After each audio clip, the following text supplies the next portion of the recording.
Coming to you almost live from the Herbert I. Greenberg Studios at WHIG, it's Up Late with Sam Bass. Thank you, Scott Smith, and welcome, ladies and gentlemen, to yet another unforgettable episode of Up Late with yours truly, Sam Bass. And we have a brand new episode tonight. At least tonight when you're watching it, it'll be a new episode. So you're looking at the real deal right now, almost live, not another rerun. So, the other day somebody told me that we just aired too many reruns, more than Johnny Carson used to air. No joke. Something tells me that wasn't meant to be a compliment. But if I had Johnny Carson's viewers and his ratings and his money, I think we'd be okay. So tonight's show is being brought to you by our great friend Phil Sabella at Phil's Music Exchange in Wilton, where you can find all sorts of new and used vinyl, DVDs, memorabilia. Hey, they've even got CDs which are making a comeback. Much, much more. Go see Phil. And don't forget to get the punch card. Tell him that Sam Bass sent you from Up Late with Sam Bass. You will get an extra punch, which will give you a discount when you fill up the card. So make sure you bring it up. I saw it on Up Late with Sam Bass. And we have a special announcement tonight. I not only create a lot of messes, I'm now with a team that helps clean them up, folks. Yes, I'm talking about none other than our Green Room sponsor, ServPro of Rocky Mount and Tarboro. Sit down, sit down. They do more than just clean up my mess. They do water damage restoration, mold, biohazard, number of other specialty services. All the stuff that ServPro does, I didn't know they did, but it's a lot of things. So whatever you need, whatever kind of mess you've got, don't worry, I've got you. Contact me at ServPro Rocky Mount Tarboro. And currently waiting in our ServPro Green Room, drum roll please, is our special guest tonight, a true North Carolina treasure. He's anchored the news. He's composed a number of Celtic albums. He's also my second guest with two first names. Bill Leslie is here. So anyway, since we did a top 5 list of Gen Z slang words on a recent episode, this time we're flipping the script. And we're going to be translating the top 5 boomer slang terms for the Gen Z kids, AKA Boomer to Zoomer. I don't know who writes this stuff, people, but it's crazy. And to help translate this, we have a special guest. I want you to welcome my friend who is a boomer extraordinaire to read our top 5. And before we get into it, I want to plug his book, Embrace the Boom. Go to Amazon.com and get your copy today. I have read this book at least 5 times. It is for people of all ages. I refer back to it. It's got great lessons in it. So you got to embrace the boom and get Bill's book. So, Bill Jordan is who I'm talking about, and we're going to embrace the boom with our top 5. So here they are. And Bill's reading them, believe it or not. He's right here. He's standing out in the field. Number 5. Far out. If something was far out, it was amazing, mind-blowing, like seeing this show for the first time. I remember in high school, I had a friend that every assembly, in the back of the room, he would go, far out! Yes, I'm talking to you, Ren Little. So nowadays, the kids say things like fire or slaps. That sounds like something that would hurt you. Number 4. Boob tube. I'm not sure that we can actually say that on the air, Sandra. Can we? Okay, we're good. So that's what we called a TV. We called it the boob tube because it turned your brain into mush. You sit there slack-jawed watching game shows and commercials for Shake and Bake. Nowadays, you've got TikTok, which is basically the same thing but dumber and louder. Number 3. Threads. So back in my day, threads meant clothes, your outfit. People would say, hey, check out Sam's threads whenever I walk by. Nowadays, you say fit or drip. That sounds more like a plumbing issue than something you wear. Number 2. This is something I definitely was not. Square. A square was someone who didn't get it. Uptight, no sense of rhythm. They probably had a last name like Check. Just kidding, John. Today you would call them basic or maybe an NPC, whatever that means. And the number 1 boomer word is, Bill, lay it on me. Bogart. My favorite. To bogart something meant hogging it, usually like a doobie. Not a Doobie Brother, or maybe a glass of bourbon, or I could say something like, don't bogart the remote, don't bogart the teleprompter, Sandra, that we don't have. These days, they call it gatekeeping.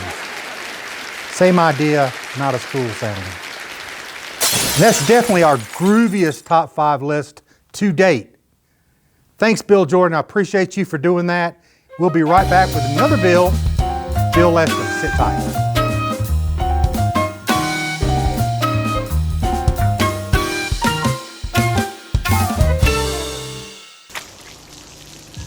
I never thought this would happen. Never thought this would happen. I never thought this would happen. We got you. We got you. We got you. When the unexpected comes calling, call the one team prepared for what no one can predict. We got you.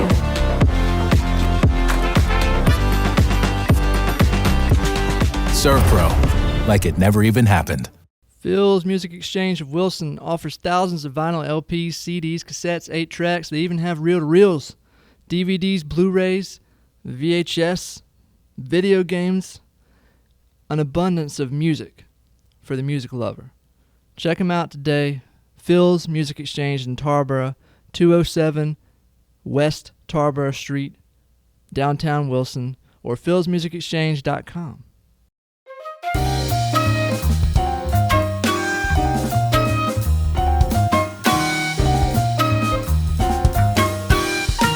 As promised, I'm back with my special guest, Mr. Bill Leslie, right here in person. Thank you so much for joining us, Bill. My pleasure, Sam. So good to meet you. Yeah, it's great to have you here in Rocky Mount. I wanted to ask you, on your music, how did you get into the Celtic world music? Did I get it right? Yeah, you said it perfectly. There was a group called Night Noise. They're one of the original Windham Hill groups back in the 80s. And they had a couple of albums, and I went to see them in Charlotte with my wife, Cindy. And Cindy looked at me and said, Bill, why are you crying? Tears were streaming down my face when this group was playing.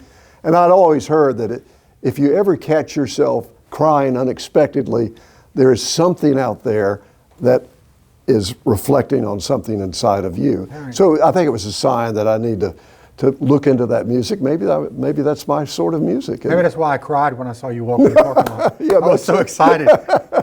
So do you remember what happened the first time you realized that music was going to be more than a hobby for you? Well, not to drop a name, but John Tesh came to town in Raleigh back in the late 90s. He just dropped the name. Yeah, I did. I'm sorry. He's my buddy. We were roommates. We're going to get to him in a minute. Okay. And he invited me on stage to play with him. And I just had so much fun. And I knew then that, okay, I want to do something with this. And so I was with a group called Bragadaire. And then I kind of went out on my own and started writing songs. So I call it my ineffable joy. It's what just really gets me going in the morning. And I try to carve out 30 minutes every day to see what if there's anything new, you know. Right. Yeah. So I know part of your influence is your heritage. Yeah, You've that's got right. some ties to Scotland and Ireland, and you can really hear it in the music. Yeah, yeah, we've been to Scotland a number of times, and we were there most recently. We're in the Outer Hebrides, and it was kind of that real wild Scotland, you know. And I loved it. It was kind of dark and haunting, but beautiful. Yeah. My daughter recently went over there in England and Scotland. She enjoyed Scotland better than she did London. Yeah. So I'm going to talk about one of your older albums for a minute, A Midnight Clear, Christmas in Mitford. Yes. Why is the town Mitford, and is it a real place? Well, Jan Karen, a native of North Carolina, did a series of books based on a mythical town called Mitford. Okay. And it was basically blowing rock, but with a little more imagination. Mm-hmm. And she came by the station one time, and I was always one to like slip an album to a famous person Yeah.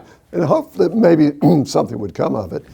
And about 5 years after she visited us there, she called me and said, I'd like to put my music up on my website. I think it fits my readership. And so I decided, well, why not take it a step further and do a Christmas album? And she was all for it, and she designed the album cover and everything. It was really cool. Very cool. So you have a new album coming out. I say album. Is it on vinyl? No, not yet. Okay. But I could do it. Okay. Maybe Phil, pay attention. Talking to Phil Sabella. So tell us a little bit about that album. It comes out in November, is that correct? That's correct, November 1st. And we've got a copy of the CD right here. Right here. You can hold it up and show it. Right here. And tell us a little bit about that. Well, it's, I do songs that are kind of meditative, kind of pretty, slightly uplifting. Sometimes you explore a darker side, but you always end up on the brighter note. And I have my father's eye. I love beautiful places. I love to go to glorious landscapes, and my wife shares that love. And so we've traveled a lot. We've been to New Zealand and Canadian Rockies and a lot of places that have that beauty. And I said, why don't we do an album called Paradise, and just songs that were inspired by these different places. Well, I think your former co-host, Kelsey Carlson, once said, it's great Sunday morning music. And I really agree with that. Oh. It's one of those things, you want to put it on a Sunday morning, you get ready to go to church or having breakfast or whatever. Yeah. So I really agree with that. So I do know that you also had a world music album that hit #1 globally. Yeah, that was a surprise. It was called Scotland, Grace of the Wild. And it had some traditional Scottish pieces, but I think about 9 of the tunes were songs that I had written. And it was so much fun. And I surround myself with awesome musicians, and that's the key to doing well on an album. I have several Juilliard trained musicians who work with me, and I'm kind of just a basic folk musician. I'm not highfalutin by any stretch of the imagination. You do play a lot of instruments, correct? I do. I dabble here and there with a lot of different things, but I'm a type of person, when I write a song, I try not to think too much. Right. I don't want to get too technical. Right. And sometimes all that technical stuff can get in the way of a beautiful melody. So is it true that you actually self-taught yourself how to play the Celtic whistle through books and tapes? Yes, I did. The Night Noise group that I mentioned earlier, that was a primary instrument, and it was just like, put a little reverb on a Celtic whistle. It just sounds like you're in a magical place. And I wanted to learn how to play it so badly and no one knew how to play it where I was. And so I got some videos and some books and learned how to play. I should have brought it here tonight, but I'm sorry. That's okay. So you played with a lot of different bands over the years. Lorica, Yeah. Bragadair. Am I saying that right? Perfect. Tell me about the first band you were ever in, the Beggars. We were in Morganton, and we did British rock, and the drummer had lived in England for several years, and then the family came back to America, and he was into the Beatles like crazy. I bet that was And he cool was group. cool. He was a good drummer, and we were just, and I'll never forget, first time we played at our church, Grace Episcopal Church in Morganton, there was a group there, and I actually would later write a song about this person's daughter. She was kind of a girlfriend, but the Beggars played, and this woman said, she whispered to somebody in the audience and said, "This is what I think hell must sound like." What a great compliment. We were just loud and proud. So I'm going to ask you one more question about your music career. If you could do a duet with any artist, living or gone, who would it be? Well, I love Alison Krauss. I thought you were going to say Alice Cooper for a minute. Well, that would be fun. And she's great. Yeah, I've seen her many times. And then I would love to have time to spend with Micheál O'Donnell of Night Noise, but he passed away in 2005. He was, and the thing about, I was like a groupie with that band, and they just kind of embraced me and really cool. and took me in. It was wonderful. I want to change gears and get into your journalism career. Yeah. How long were you at WRAL? Like 50 years? For at least 39 if you add the radio years and the TV years. So how do you kind of compare your journalistic shape and your storytelling with music? Great question. I think when you're telling a story or writing a song, you want it to have an emotional impact on the listener or the viewer. You want it to, I always remembered when I was doing environmental reporting, if I had a real strong visual, those would be the stories that people would talk about. And, music's very similar. You just want to have some powerful melodies that really reach the person's heart. Yeah, I can understand that. So after all those years at WRAL, what do you miss about it? Not who, but what do you miss the most about your experience there? Oh, getting up at 2:25 in the morning. Oh, God. I can't imagine. I miss the people. I just love the crowd at WRAL. Well, I do know we're very WRAL heavy on this show. That's okay. Because it's quality people. Yeah. We have so many quality people in WRAL. Well, thank you. So do you have a most memorable on-air blooper? You witnessed me doing about 4 bloopers before we started here, but do you have an on-air live blooper that you did? Oh, yeah. I've had many of those. One time, this was one of those beautiful, embarrassing moments, Mike Mason and I used to work in mornings, and then Mike started doing evening, so we didn't keep up with each other quite as much. But Mike had an experience at our house with our dog Sparky, who snapped at him, almost bit him. And he always kidded me about that. Well, Sparky died, and then about a month later, Mike came on the program, and he didn't know that Sparky was deceased. And Linda Loveland was there with me, and it was funny. I love looking at the look on her face. And the story going into weather was, there's this new behavior training for dogs. This can fix any dog that's got problems with biting. And so I said, hey, Mike, good to have you on the Noon News. How's the weather for the weekend? Bill, that's what your dog Sparky needs, that training. You need to sign Sparky up today. And he just went on and on and on about this. And then finally I just had to say, Mike, Sparky's dead. And then he starts giggling because he's kind of embarrassed, and Linda's like, oh, I'm in the middle of this. It was one of those truly awkward moments, but we've had fun. A lot of times those are fun, though. They're fun. So speaking of your former coworkers, I want you to give me one word to describe your friendships with a couple of them. Okay. Renee Chu. Heartwarming. She seems like a very nice person. This next one we've had on the show, Linda Loveland. You just mentioned her. Funny as can be. One word.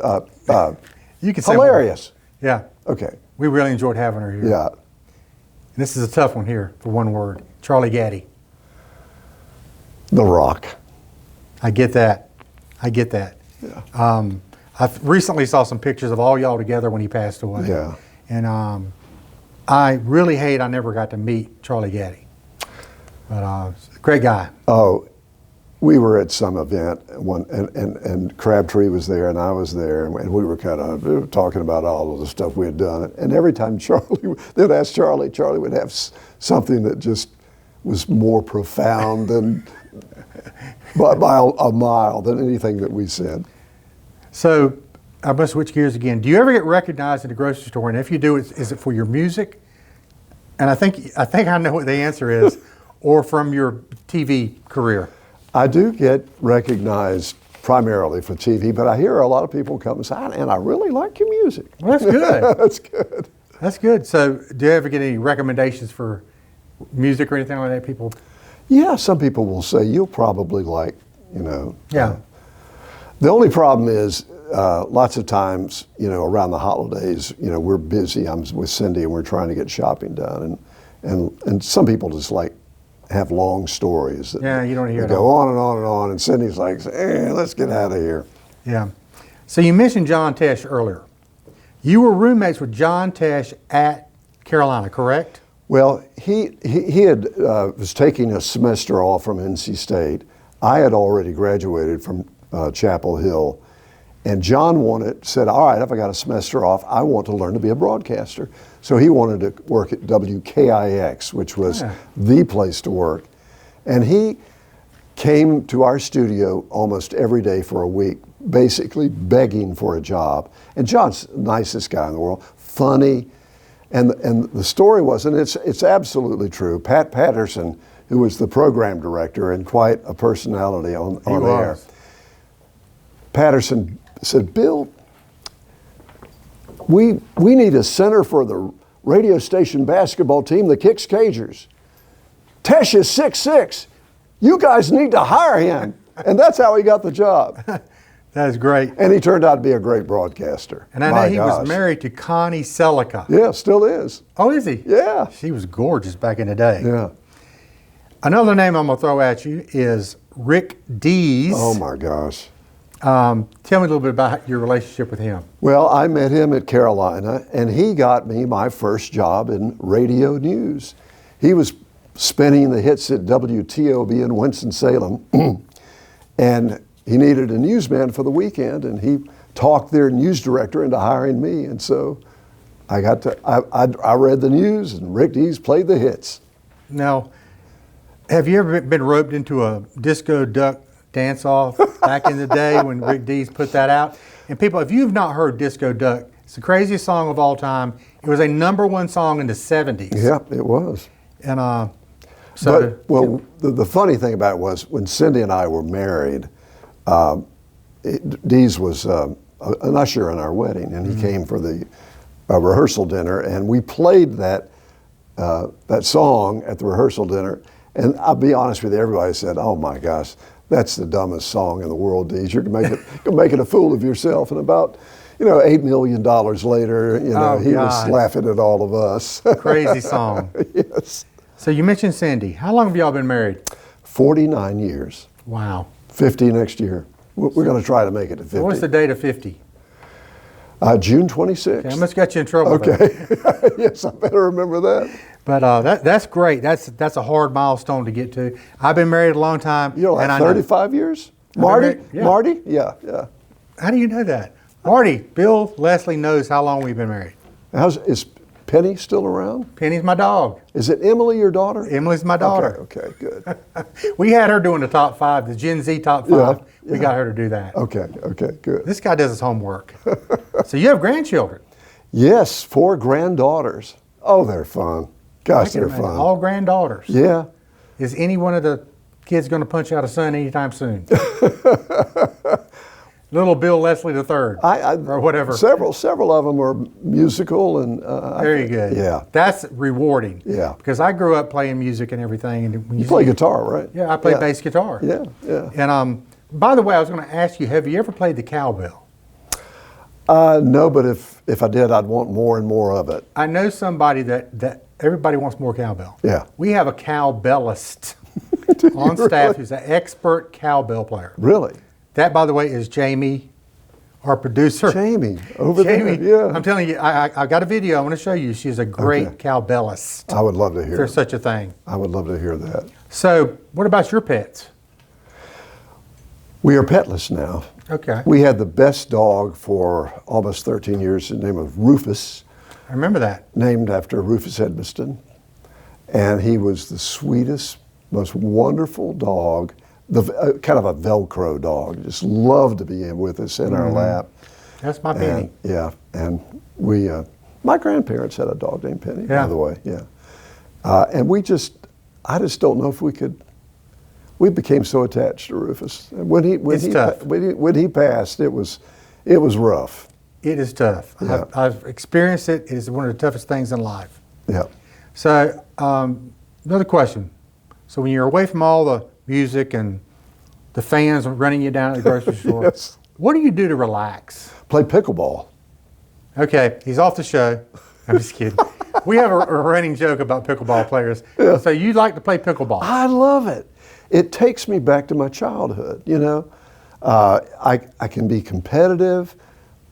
You know, I try to not to curse too much, but I really get into it, and it's Isn't fun. it basically like tennis with a wiffle ball? Similar, yeah. You'd be surprised how many steps you can get, you know, while you're playing pickleball. So, you're out there playing pickleball, checking your steps. It's fun. In fact, tonight, the guy said, "You're not going to be here tonight?" And I said, "No, I got a big TV and gig over in Rocky Mount." Yeah. So make sure you share this on all your social media. Okay, I will. And I'll tell people, make sure you get his CD in November, November 1st. Paradise. And you can keep that, by the way. Thank you. I'm going to get you to sign it. Okay. I want to thank you so much for coming on. Oh, the heck, It's been a blast. anytime. I have to have you back. It's been a great guest. Thank you, Sam. We'll be right back.